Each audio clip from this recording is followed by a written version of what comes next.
Hi everybody, welcome to Shivers. I talk a lot about the connections between hard rock music and horror movie fans, really this idea of the collective, the community. And there's so many people over my years of going to conventions and going to Warped Tour where there's all of this blend of the same group of people. So for longer than I've been a horror fan, I've been a hard rock music fan. So today I'm going to break down 50 metalcore specific bands. If this is your vibe and this is your genre, I'm going to go in order of when I first heard of them, when they were first relevant for me. And this might be an easy list to follow if this is just something that you kind of want to get into. So getting started, I want to give credit where credit is due to really like the holy rollers, the people who have really made metalcore something that it is. And when I say metalcore, it's what is considered a subgenre of hard rock that is really more focused on what I would call like Warped Tour music. This is going to be your kind of aggressive in the verses and then more singing in the actual choruses. That's in a very, very big picture way what kind of describes metalcore. So to get started, again, giving credit where credit's due, you have My Chemical Romance, Panic at the Disco, Fall Out Boy, and I'll lump in Paramore. Paramore is not really metalcore, but it is more like those are what got me started. And I always joke that my sister was a big fan of Brendan Urie and more of the Panic at the Disco side of things. And where she's at now is much more artistic and creative and dreamy. I was more on the Fall Out Boy side, and I do think you'll find a lot of people who pick one or the other. It's always been, as long as I've known, Team Fall Out Boy or Team Panic at the Disco. My Chemical Romance kind of is its own umbrella, but no matter what, it's respected and appreciated. My Chemical Romance has been led by Gerard Way for forever, and the idea that he's starting to come out and do more recent songs that also include like a death metal song, that's so cool and just shows the progression as well of this band and just the music genre as a whole. But anyway, with kind of My Chemical Romance, it's much more of that traditional hard rock vibe. The very first album that I ever bought was 3 Cheers for Sweet Revenge, I think is what it's called. And that has the two characters from My Chemical Romance on the cover, the bloody woman, the bloody man. And I remember very, very specifically going into Best Buy to buy that album with my allowance money, with my father who had to pay for it because it had the parental advisory on it. And they wonder why I am the way I am. But Panic at the Disco, Fall Out Boy was much more, I would say, culturally accepted, especially at the time. We're talking early 2000s. After that, especially with Paramore, now we have more women in the scene, which is great.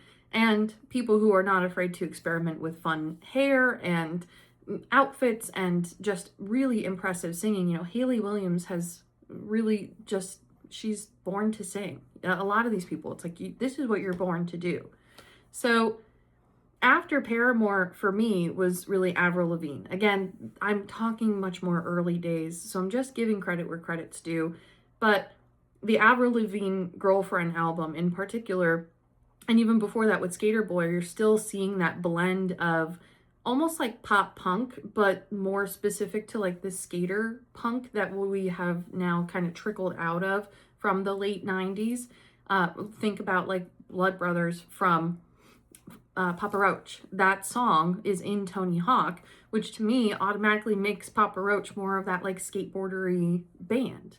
Again, for the sake of this, I'm going to just be more specific to the actual chain reaction of more of that metalcore rather than the bands like Papa Roach or Breaking Benjamin and that side of things, but they're still appreciated very much.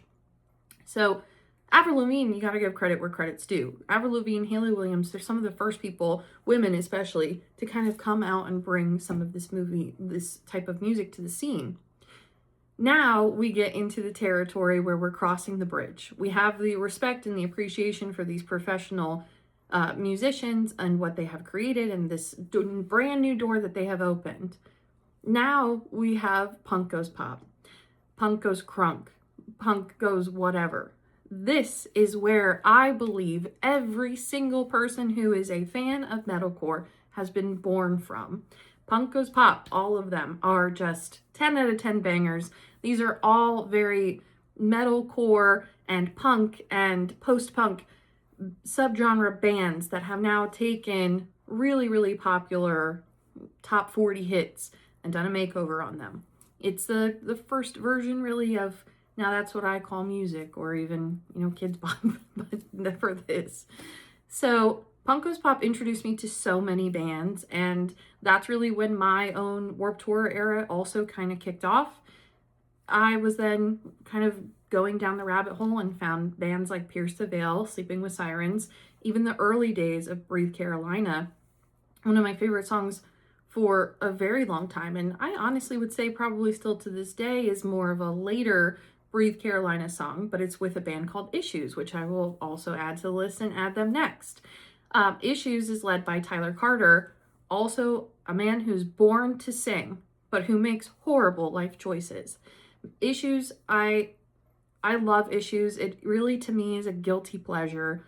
I love Tyler Carter. Every time he starts singing, I know exactly who it is. And Chasing Hearts by Breathe Carolina and Issues, for the longest time, and probably still to this day, I would say is my all-time favorite song. There's just something about it that I hear it and my neck snaps into whatever direction it's actually playing. So, but Issues, I saw a concert with All Time Low and Tonight Alive and Issues. And I am very, very strict on sort of like my expectations for bands, The metalcore scene as a whole, you will see time and time again, even just metal in general. These are the kindest people. These are the kindest crowds that I have ever been in for any type of shows that I've ever been in, which is what also keeps me going back. These are great people, just solid great people.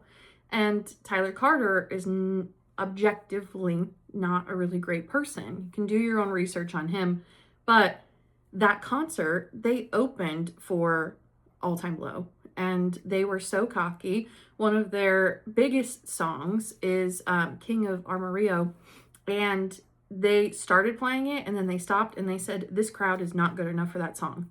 And they never went back to it. At least if you're going to tease it like that at any other type of show, you would at least come out to like an encore for it, if anything. But they just never went back to it, which is so crazy. So I always had a little bit of a bad taste in my mouth from just that concert experience. And then learning about Tyler Carter, it's meh. But if you can separate art from artist, Issues is a great one. So after Issues, kind of funky timing, is Escape the Fate. I'm talking specifically about Escape the Fate that was still led by Ronnie Radke.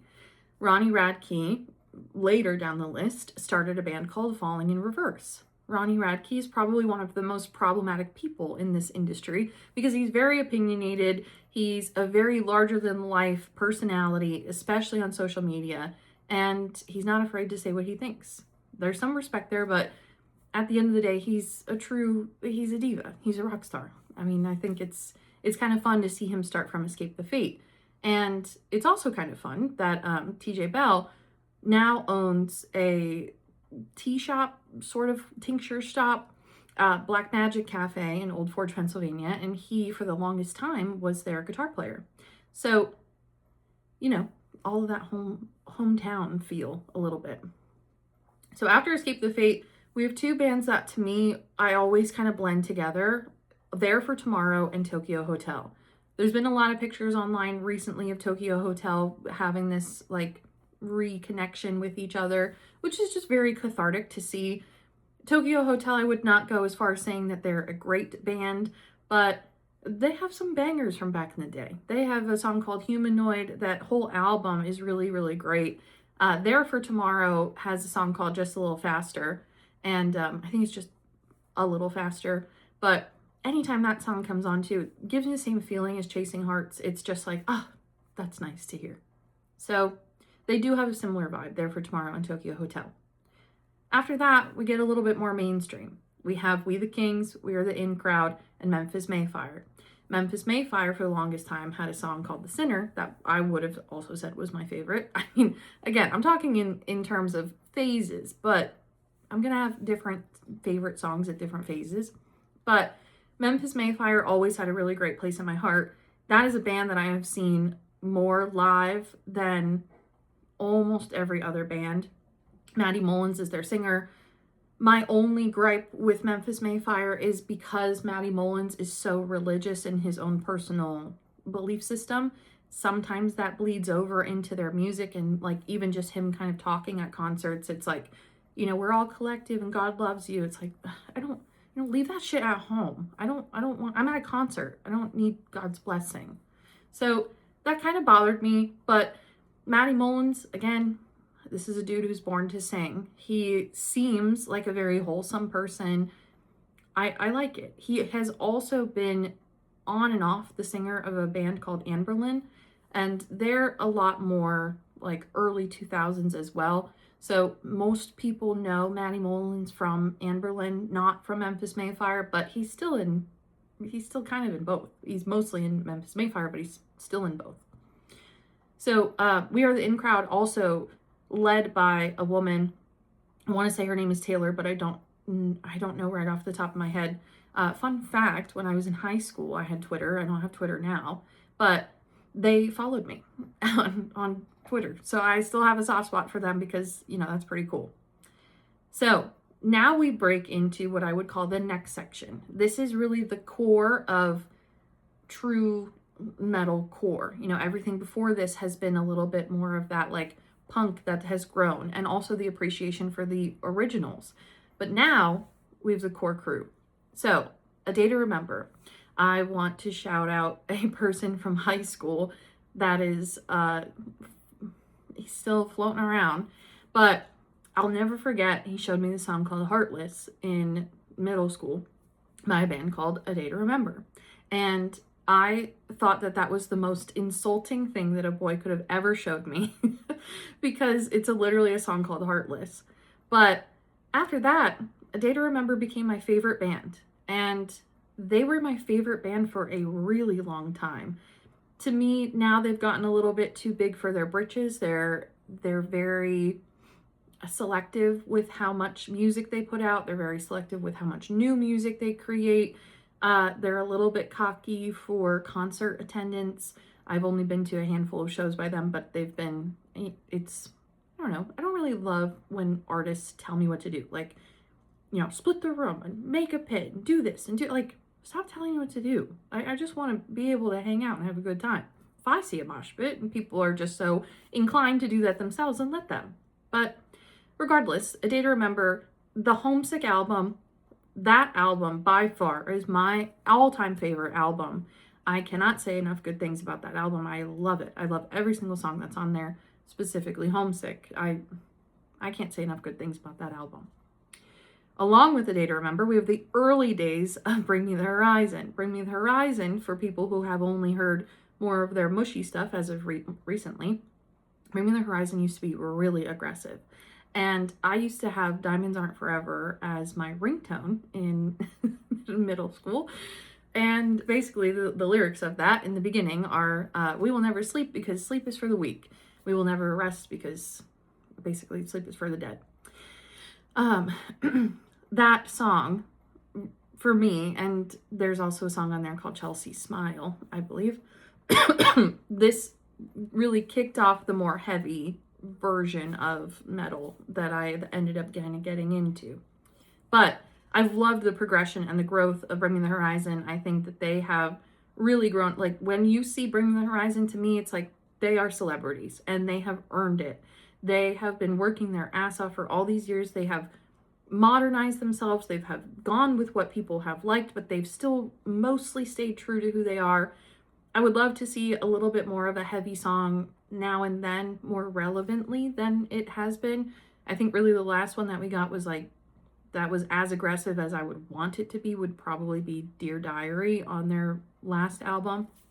But so they're still kind of giving you what you want, just not fully. But their growth and their progression is amazing to watch. After Bring Me the Horizon, then I had The Devil Wears Prada. The Devil Wears Prada holds this very special place in my heart because that is the very first mosh pit that I was ever part of at my very first Warped Tour ever. I used to love, and I used to suck up the Devil Wears Prada, and I don't really know why. Listening to them now, they're good, they're fine. I would almost put borderline background music, just especially more of their recent stuff. They can't really scream anymore. They're aging. They're a little bit older than some of these other bands, and it just doesn't sound as good. And it's really not to any fault of their own. Even just this last summer, I saw them live at the Summer of Loud festival, and like they were still good. They still brought the energy, but it's almost like, like you did the best you could. So the Devil Wears Prada, the song Assistant to the Regional Manager on that whole Des Moines album as well, was the very first ringtone I ever had. And I paid real money to have that as my ringtone. So another reason why the Devil Wears Prada, they do hold a special place. Now we get into Attack Attack. So Attack Attack, not a lot of people liked them. Their main singer ended up going very religious and said that metalcore is against religion, this type of music is blasphemous, and so he refused to be part of it. The other singer is a wonderful man that I can't speak enough good things about, named Caleb Shomo. Caleb Shomo now started a band called Beartooth. Beartooth is hugely successful and also is really, really hot in the news right now. They just came out with a song called Free, and Caleb Shomo is becoming his celebrity version of himself, kind of the same way as Bring Me the Horizon, and people are not loving it. They're not being very kind. They're being opposite of what I said everybody in this crowd is. There is a band called Attila that I do not like, and they're not on this list. Do not listen to them. And the singer of Attila has now said, oh, Caleb Shomo, may as well remove the S from his name and call him Caleb Homo because he's wearing makeup in this music video and he looks like blah, blah, blah. I'll throw it back. Everybody's now throwing it back to Kiss and all of these like 80s rock stars who wore face paint and makeup and stuff like that. So, it's counterintuitive. But Attack Attack, I love them. I think I love their music. It's purchased on my phone. And Beartooth is now, I would say, at least top 5 favorite bands. I follow them very, very closely. I follow everything they do. I love the progression of Caleb Shomo, and I think it's very relatable to everybody. He, in the earliest albums of not only Attack Attack, but also Beartooth, talks a lot about addiction and talks a lot about just like, I don't want to be here, but I want to see it through at the same time. And now he's married. Now he's lost a lot of weight. I believe he's sober. Don't quote me on that, but he's making his life better. And being able to watch that in a cathartic way and watch their music video, watch them progress, it makes you feel like you can do that too. And I hope that they never stop making new music and new videos and just keep on this, because kudos to Beartooth. So anyway, after Attack Attack, we didn't even get to Beartooth yet in terms of timeline. After Attack Attack, we have Of Mice and Men. Of Mice and Men has always been kind of in the background, but I really appreciate them for who they are, and I do think that their later albums are a little bit better than their early albums, which is not always the case. But I'm not exactly sure what the album is called, but there's a song, Would You Still Be There, on that album. It's gray, it's kind of like a darker color album, but that compared to the first album of like Second and Sabring, the tone is a lot more pulled down, which makes it feel a lot more guttural, which makes it feel a little bit more real to me. So I think Of Mice and Men made the mistake of starting out their career not super authentic and then had it bleed in, which was just, now they're really good, but they also don't put out a whole lot of new music. So it's hard to kind of keep up with them or even take them too seriously. I would put them in the same genre of like We Came as Romans. I was never a huge fan of We Came as Romans, just a handful of songs, but it's the same vibe. It's like, if you like both of them, you know what to expect. So after Of Mice and Men, now we have Crown the Empire. Crown the Empire, top 3 favorite bands. I love Crown the Empire. I was not super impressed the first time I heard them live, and they have absolutely kicked ass since. Their main singer, I don't remember what his name is, he was singing and they had a separate person who was screaming.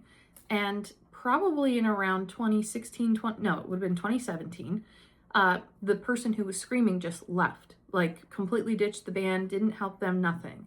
So I saw them in summer of 2017 before I moved to North Carolina as my final concert of Pennsylvania. And it was only the singer, and he was screaming and singing and entertaining the crowd. And how much I already loved them went through the roof after that, because it's the dedication to wanting to put on a good show, to keeping your band alive. So much respect for Crown the Empire, and their trilogy of Johnny Ringo, Johnny's Revenge, and then the last one, Johnny's Rebellion. I listen to those songs and I recommend those songs to anybody. It is the perfect way of telling a story through music, a scary story at that, and very adjacent to Silent Hill. If I were to ever make a movie, Johnny's Rebellion would be the first song in that movie, no matter what, or the last one, I don't know. But either way, I love Crown the Empire. I think they are massively underrated. Then we have a band called Asking Alexandria. Asking Alexandria is very much a home name. People know who Asking Alexandria is. They have not aged well, that personality-wise or song-wise. Asking Alexandria started out very, very heavy. The final episode, super popular song amongst this metalcore crowd. This is now getting into more of like my high school years, where, and I'll never forget, I tried to scare my prom date away by by playing a prophecy, and I know all the words to a prophecy if you ever need to win a bet. But just being able to like play that type of music when I was wearing a choral dress with no tattoos in high school, you know, it was great. So I love early days Asking Alexandria. I do not like them now, and they are one of the worst bands, even just objectively, that you'll see live, because they're almost always drunk. And Danny Worsnop is their singer. He has some songs out on his own, and he's trying to do kind of like a Chris Stapleton thing, which, you know, good on him. But so many people just don't respect him and don't like him. There's even just artists who said, like, who's the worst person to work with? And it's Danny Worsnop. So I might be pronouncing his name wrong, but yeah, I mean, I've trickled away from Asking Alexandria, but still, they're on this list to give credit where credit is due. Now, we have Falling in Reverse. Now we have Beartooth. And then we have Motionless in White. Motionless in White is my #1 favorite band. They are also from my high school. Chris Motionless himself is from my high school. I love Motionless in White. They can do no wrong in my eyes.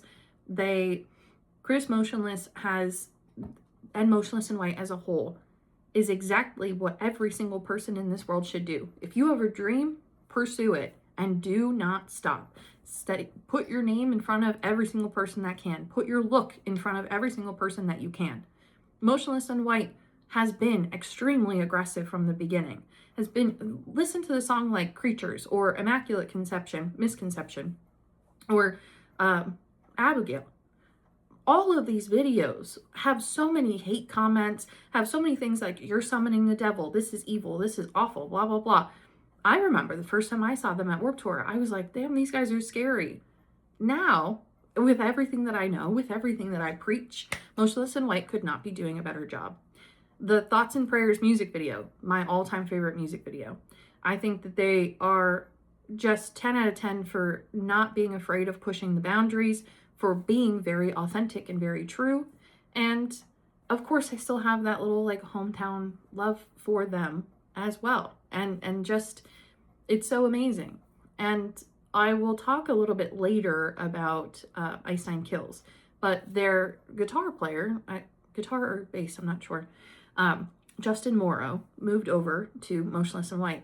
And I didn't know. And I went to see Motionless in White at a hometown show at a bar in 2019. And this was one of the first shows that Justin was part of them. And I was like, oh my God, that's the guy from Ice Nine Kills. That's crazy. And he's been with them since. So just even being able to see like that intermingling of them with other bands, like, and also same sort of thing as before, is like they're talking about like, who do you not like to work with? Everybody likes to work with Chris Motionless, because he's a good person, and like what it seems. Again, we only know what we're allowed to know as fans. But I'll get off my horse with Motionless in White. Just know that they are my number one favorite band, and I refuse to listen to anything bad about them. After Motionless in White, we then have a band called Drugs. This is highly contested. Destroy, Rebuild, Until God Shows. The singer then started a band called Chiodos. Much more people know Chiodos than Drugs, but I like bringing up Drugs because I like bringing up the band Drugs because that was probably for a really long time what I said my favorite Warped Tour concert was. They were very surprising to me, sounded phenomenal, and Craig Owens is the singer, I believe his name is. But Craig Owens, another person that I sort of feel the same way about Tyler Carter, where it's just like, you're doing what you're born to do. You're a singer. Like, keep singing. So after that, I have a band called Bless the Fall on the list. They are a little bit more Jesus-y, so listen just with, I don't know, an open mind or a closed mind, whatever you prefer. But I like the vibe of Bless the Fall, and I like adding them to this second chunk because this is really where I started to find them, and I started listening to them on a regular basis. And then Hands Like Houses. Hands Like Houses is a band from Australia, but they're really good. And kind of the same way that I feel about Of Mice and Men is that Hands Like Houses has always just sort of been in the background. And anytime that I hear their songs, I'm like, oh, I love it. It's so nice. They're so good. But I don't really go out of my way to watch or listen to them, although I should. But I want to add them to the list because I do love them, and I think they get credit. Now is where we get into the most modern metalcore from a bass line. I'm just going to kind of run through them. I Prevail, State Champs, Iceland Kills, Fit for a King, Fire from the Gods, not super known, but I wanted to add them to this list regardless. Fire from the Gods has a song called Right Now. Super motivating, super positive. This to me was where I also started kind of getting people into my camp a little bit of listen to the lyrics, and they're motivating, they're passion inspired, they're not angry. So I don't think that Fire from the Gods gets enough credit, but I would also say that they're kind of more adjacent to that, like Breaking Benjamin, Disturbed, that side of the family. This is kind of like they sit on the bridge between the two. And then From Ashes to New. So same as We Are the In Crowd, From Ashes to New, I don't know why, followed me on Twitter back in high school, but they didn't really become popular until they started doing more covers. They specifically did a cover a couple of years ago from Paramore for Decode, and that went bananas, as it should have. It sounds phenomenal. So even if you're not looking for new bands, listen to Decode from Ashes to New. It's way worth your time. It's so good. But the last one on this list is Wage War. Wage War now has become probably, I've been saying a lot of top 5, but like they're realistically probably my second favorite band. I listen to Wage War so much. I think that they made the mistake a couple of years ago of trying to be what people call like octane music, where it's just that very basic modern rock where they're screaming, they're singing, but they're mostly singing, and it's just kind of like blah. There's no love behind it. They have a song called Manic on, and that whole album of like there's a song called Circle to Drain. It's a little boring. But now, just 2 weeks ago, they came out with a song called Song of the Swamp. They're fucking back. They're so back. I'm so excited. I'm so excited to see Wage War in their true form. Because to me, Wage War has always been, at their core, very angry. Whereas a lot of these other bands are much more about like motivating and passion and like, let's get together as a collective, as a community, let's do this. Wage War has always just been sort of like, fuck you. And if you listen to this, I hope you're telling other people to go fuck off. So Wage War has really grown on me because of that authenticity, and I'm so excited to see what they bring back. Stitch is one of my favorite songs, and Song of the Swamp is getting a lot of replays from me. So I really like it so far. Now is when we get into what I listen to on a regular basis. The same way that I explain horror is the same way that I explain music. The reason why I'm ranking these in order from oldest to newest of what I've listened to is to show the actual progression. Just like I say with horror movies, it's like eating spicy food. You're not going to jump into Carolina Reaper. You're not going to jump into the bands that I'm about to list because that would be crazy. And then you would just have such an overwhelm of this is too much from what I've known nothing from. And I'm never going to return. I'm going to tell everyone it's bad. This is how we get stereotypes and shit like that. So don't listen to these bands if you don't like rock music. Basically, it's pretty much easy. The first one on this list, it's not even aggressive. Like, some of these are not even aggressive. But you have Electric Callboy. I'm a big fan of European culture. I love European music. It's also a little bit of a guilty pleasure. So Electric Callboy used to be called Eskimo Callboy, and they've had a lot of just like quirky metal music. It's on the border of what I would say is like EDM metal, which is fine, but they're different. You also have a band called Nothing More and Bad Omens. So Nothing More and Bad Omens now have become pretty close household names. Like, they're really popular. They're really getting out there. Bad Omens, I have had on my bucket list to see for quite a while. They popped off, and now tickets to their concerts are very expensive. Nothing More is also, I would say, a very authentic band. The singer, his sister ended up ODing a very long time ago, and so a lot of his music is inspired from losing his sister and losing his friends, specifically to drugs. So he has a song that's called Jenny, and also a song, This Is the Time. And both of those songs went very, very popular. So even if you're not a big fan of Nothing More, give Jenny a listen, because it's very wholesome. And anytime that I listen to a song called The Best Times, which features Lacey Strum, who's the singer of Flyleaf, which also, give Flyleaf their credit, I bawl my eyes out. Best Times. If you want to cry, Best Times. They also have a song, I don't remember what it's called, but it's like from first to last, or from last to first, something like that. I know that's a band, but Nothing More has a song, something like that. It's on the Red album. It's about kind of losing your parents, and it is also extremely sad. So Nothing More kind of makes you feel all those emotions, but they're also very popular for a reason, because they're very authentic and they're very good at what they do. Bad Omens is very popular. I have no idea why, but I'm glad that they are, because they're pretty good. And then Electric Callboy is just sort of fun for me. After that, now we have the more aggressive stuff, which is what I was mentioning before. So you have a band called Polaris.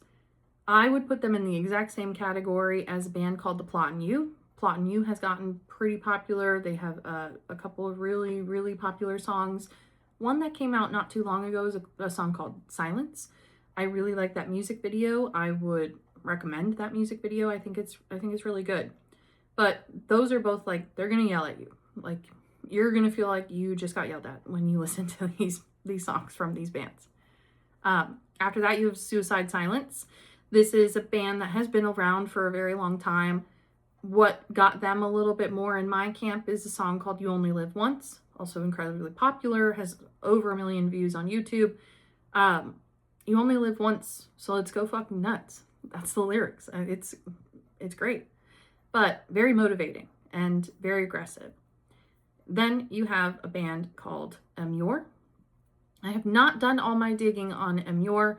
They don't have great reputation as people, but I don't know enough about it to comment on it. All I know is that I've been on a kick as of today. I've been on an absolute kick of Amur, and Smokey is probably my favorite song from them. They don't really break. This is getting more into that actual metal rather than metalcore. And then you have Chelsea Grin. Chelsea Grin is I will say top 10 of my favorite bands. I love Chelsea Grin. I think the whole Dark Rose, I forget what it's called, Dark Rose, Black Rose, that whole album.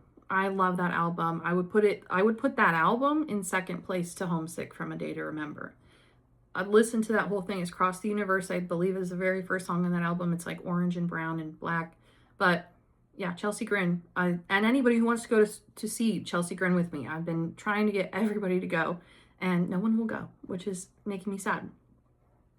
So, and then a more recent band that I've discovered not too long ago is a band called Alpha Wolf. They are not the best to see live. I saw them live this past summer, and they did exactly what I was talking about before. Like, they're like, everybody split the room, and everybody now pick each other up, and now everybody grab your partner and dance with it. Like, please stop telling me what to do. I just want to listen to your music and have a good time however I want to have a good time.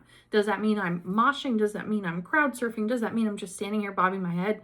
Let me do what I want to do. So Alpha Wolf, I really like them. I think that it's very like motivational gym music almost, but their crowd love leaves some to be desired. Now, this last section, we're going to return sort of to our roots. We're getting back to true pop punk, metalcore, but what I would consider the TikTok people. These TikTok bands are bands that I found on TikTok, that many people found on TikTok, and they're really popping off right now. And I'm happy for them because I like all these bands and all their music, but I do wonder how much marketing and advertising has driven up some of their numbers. First on that list is the Home Team. I love the Home Team. I have a soft spot for the Home Team. Major props and credit to whoever is spending money on their marketing, because every single time I listen to the DJ on Spotify, he always says, oh, I'm going to show you this really funky, cool band, that pop punk band called the Home Team. And then it's 5 songs later. I think that you're really going to dig this song from a band called the Home Team. Like, it's literally nonstop. For me, for my sister, for my nieces, like, all of us are like, the Home Team is spamming us. So I love the Home Team, but like, holy moly with their marketing. You have a band called Never Tell, T-E-L, all one word. They are opening for a lot of really popular bands. I would put them in the same genre as Honey Revenge. Honey Revenge is a female-led band, but it's kind of just a duo. And Never Tell and Honey Revenge, they're good, you know, but I would also kind of consider a little bit background music. You have a band called Unwell. I would put them in the exact same genre. If I were like a teenager now, I would be happy to find any of those 3 bands, Never Tell, Unwell, and Honey Revenge, and even the Home Team. The Home Team skews a little bit later, a little bit older than teenager, but still, it gives that vibe of what I loved to listen to with Breathe Carolina and Issues. You also have a band called Rain City Drive. They're not necessarily TikTok famous, but they're in that same genre. Rain City Drive, Dayseeker. Rain City Drive, though, very fun fact that I only found out a couple weeks ago. I was listening to them. I do think that some of their music is a little bit boring. When I listen to too many of them, it just starts to zone out, and I couldn't tell you what a single one of their songs is called. But their singer is Matt McAndrew. I used to love, I still do. I love the voice. I think I have this sort of like desire to become a music critic, a talent critic at some point in my life. And so I love watching The Voice because it's like, oh, I would pick them or I wouldn't pick them. But Matt McAndrew was on The Voice a very long time ago. It was the season or 2 after Melanie Martinez, but I have Make It Rain, his cover from The Voice, purchased on my phone, like on my Apple Music. And I think that he's a person who's born to sing. But I was listening to Rain City Drive and I was like, they just sound really, really good. Like this specific song that I was listening, like they're hitting the notes, they're doing it. So I looked up who their band members are.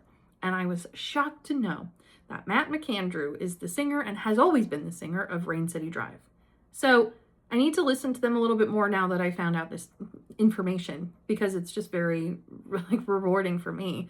It's the same way that I felt when I listened to Beartooth and I said, these people are amazing. Who are they? Oh, it's Caleb Shomo from Attack Attack. So Rain City Drive, I'll add to this list. Dayseeker, I'll add to this list also just because they're both really great singing and structurally very talented musicians and bands. The last one on this list, the last 2, I should say, is a band called Sleep Theory. I would put Sleep Theory in the same genre as the Home Team, except that they're a little bit more talented. The musicians, the actual singing, the singer of Sleep Theory is is really breaking a lot of boundaries and just doing a phenomenal job. And I'm really a big fan of Sleep Theory. And then the last one is Dark Divine. I have grown to really love Dark Divine. I would put them top 10. And Dark Divine, to me and to everybody, they've really pulled a lot of inspiration from Motionless in White. They have even said that. They've talked about that. But when I saw Dark Divine for the first time in person, I was like, yep, they got it. They got it. The screaming, the ability to sing the way that they sing, their stage presence could use a little bit of work, but like they've got it. And I'm so excited to see how they grow and watching them flourish, because Motionless in White now is so huge and I couldn't be happier. Dark Divine is up next. So this is going to be a real like put up or shut up moment, and so far they're putting up. So I would say keep an eye on Dark Divine. I think they're great. I can't say enough good things about them. So yeah, that is our 50 band list, starting from childhood into now. The stuff that I've been listening to currently, I told you. So thanks for going on this journey with me. Much longer than our usual, but as you can tell, much more passionate too. You know, yes, I love movies and I love horror, and that's where Shivers started from the first place. But all of this music has just been so authentic to me. And anytime anybody asks me, you know, what's your favorite thing to do? My answer is always 10 out of 10, 100% of the time, going to concerts. Going to concerts has always been my favorite thing to do. You're part of the collective and you're having an experience, and you're also feeling the music and being able to watch the people who you admire literally right in front of you. Like, I love concerts. My niece and I, she's very close in age to me. We go to a lot of concerts together, and we were both talking about this the other day, of people who are like, aren't getting a little bit old to go to concerts. And she was like, if I'm not 85 and riding the rail at a concert, you bet your ass I'm not. Like, that's crazy to think that I wouldn't still be going. So I have a lot more lists of like favorite bands from shows that I've been to and things like that, because again, I go, like, it's not a humble brag, but like I go to a lot of concerts because it's my favorite thing. So if you want more music, just let me know and I'll do another one of these with different genres. But this is really like what I would consider the true breakdown for a metalcore core fan. Let me know what some of your favorite bands are. What are some of the favorite shows you've been to? Do you think that the music side of things ties into horror movie side of things? Share your thoughts. I'm super excited to talk about it. Thanks if you've gotten all the way to this point, and we'll see you next time.